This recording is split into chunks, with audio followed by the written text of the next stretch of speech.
Amen. Bato na bakomona différence babi non bato basalelaka nzambe ya solo mais tala lelo bato bazali kosambela nzambe bakombe miyibi okomona bango kati na magasin butu na moyo oza na mbongo te kokotaka ba magasin bato koyibaka ba biloko siko image nini oza kolakisa bana na nzambe image ya mwana na nzambe ezali te mpona nini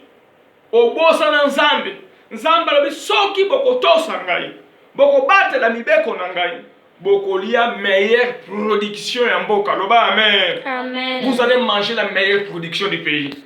Même aux allez na Brazzaville, même aux allez na Angola, na Afrique du Sud, aux allez na Namibie, aux allez soki na mboka nyoso koniata mwana na nzambe oya sindi maloba na nzambe oya batali maloba na nzambe ndeko na ngai nzambe wana akobatela ye okozala la tête et non la queue. Okozala la tête et non la queue. Loba amen. Amen. Mais le lolo ko nous allons comment parce que bato batika nzambe mwana nzambe na bomo yoka maloba ya Yesu masiya nzambe na bomo ezali koloba soki balelo to sokoloba Yesu akuteleki na apôtre Skatenda pona nini ebele na batu bakangola mikati na royaume du Dieu vivant na mboka na Congo lobiko ya masumu lobiko ya ba malade ba musuba zaki ba sidéen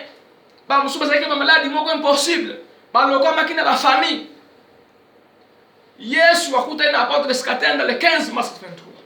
sango malamu abokonjete yami batu babiki Yesu ya biki si batu ebele bandeko bakatisi mokili na poto basusu bake ba Londres bamusu ba Allemagne bamusu na France Belgique bato oyo batika nzambe omitala bomo inayo eloko nini ozali na yo eloko ezali te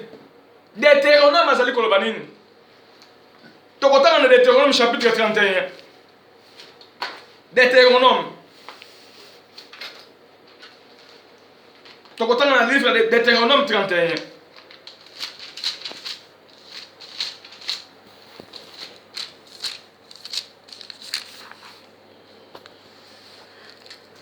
Deutéronome chapitre 31 versets 9 à 13. Moïse écrit cette loi et l'a remis au sacrificateur, fils de Lévi, qui portait l'arche de l'alliance de l'Éternel et à tous les anciens d'Israël.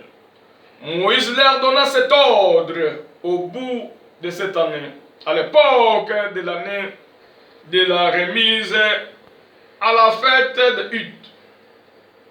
Quand tout Israël viendra se prosterner devant l'Éternel, ton Dieu, dans les lieux qu'il choisira, tu liras cette loi devant tout Israël pour qu'ils entendent. 12. Tu rassembleras les peuples, les hommes, les femmes,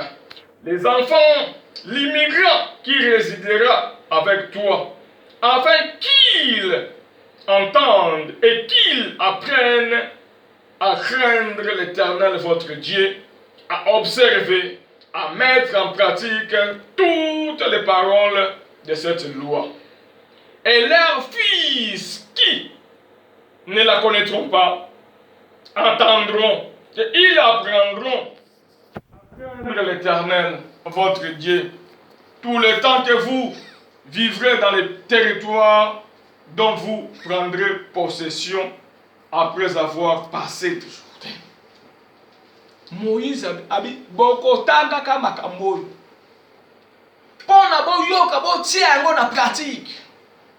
même bato bapaya bakosala pembeni na bino bango pe bayeba nzambe na bino bapaya wana bango pe basaki na nzambe na bango oye na mokili ya Brésil okei bango pe basalembelaka nzambe na bango yo po sambelaka nzambe na yo Yesu ayo oyo akutanaki na apôtre Skatenda Yesu wana otiki ye pona nini tango komi na mokili okoti kangama na nzambe na yo kasi bongo te otiki Yesu ya yo okomi makambo mosusu. C'est ça le problème ya mutu na nzambe.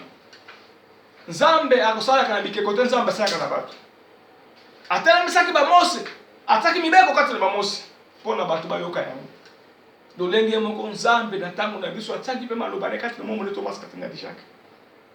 abi kende côté ya sango malamu bokonjo car un enfant nous est né un fils nous est donné la domination reposera sur son épaule on l'appellera admirable conseiller Dieu puissant Père éternel et prince de la paix moi na mobali wana c'est l'alpha oméga Emmanuel Jésus-Christ abotame de biso abengami nzambe ya Katenga nzambe ya serviteur na ye ataki vision kati na mosali na ye boni bakangola mikati na église de Dieu vivant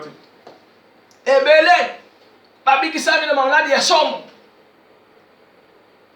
est-ce que oyebisaka ngota bandeko na yo entourage no bayebi yango ke yobikaki yo sambelaki kati na royaume de FIFA eloko moko te ndeko bomba kasi kolo obikati na makomi na nzela ya Moïse oko rassembler bato na yo na ba immigrer bakozala pembeni na yo kotalisa bango mibeko yo nzambe na biso akira ete segeli mabondele ezalaka nga na yibaka te po te nzambe na biso apekisa biso moyibi apekisa nga ekobo apekisa c'est comme ça nzambe na yo akosalela yo kasi lelo bato ebele batika nzambe na bongo nde ekozali komikosa David alobi nene ni komitungisa kutu te komitungisa te mwana nzambe na bongo fanda kimia ozali na nzambe nzambe ya kosunga yo kotika yo te kasi likambo ya mutu nde aso kotika nzambe mutu abwaka nzambe batika nzambe te ndeko na ngai ata lelo sombi mutuka ndeko kufa ata lelo komi na ndako soko ya étage ndako en étage ono kotika moins jour lobe kotika la bana na nini héritage nino kotika la bana kaka komela cigarette masanga biloko na mokili yango na héritage ezali maloba na nzambe alpha omega nde Yesu Masia azali nzambe ya bakufi te azali nzambe ya bato yango nazali koteya Yesu Masia nzambe na bomoi ndima nzambe oyo tozali koteya kati na royaume d'église de Dieu vivant Yesu akutanaka na Thomas Katenga azali Yesu ya solo soki tokokumisa Yesu wana soki tokonetola Yesu nazali koteya bandeko na ngai l'enfant il est l'admirable akosala bilembo pe bikamo katikati na bino akosalela yo ndeko na ngai ozali kolanda ngai yo ozali koyoka ngai okangami na molimo ya lokoso obimaki na mokili ya Congo be ya Ngolo ke koluka vie nde ezali Yesu Masia nazali koteya Yesu azali nzambe ya solo bandeko Yesu azali nzambe ya tikotak nazali koteya Yesu abikisaka na ba maladi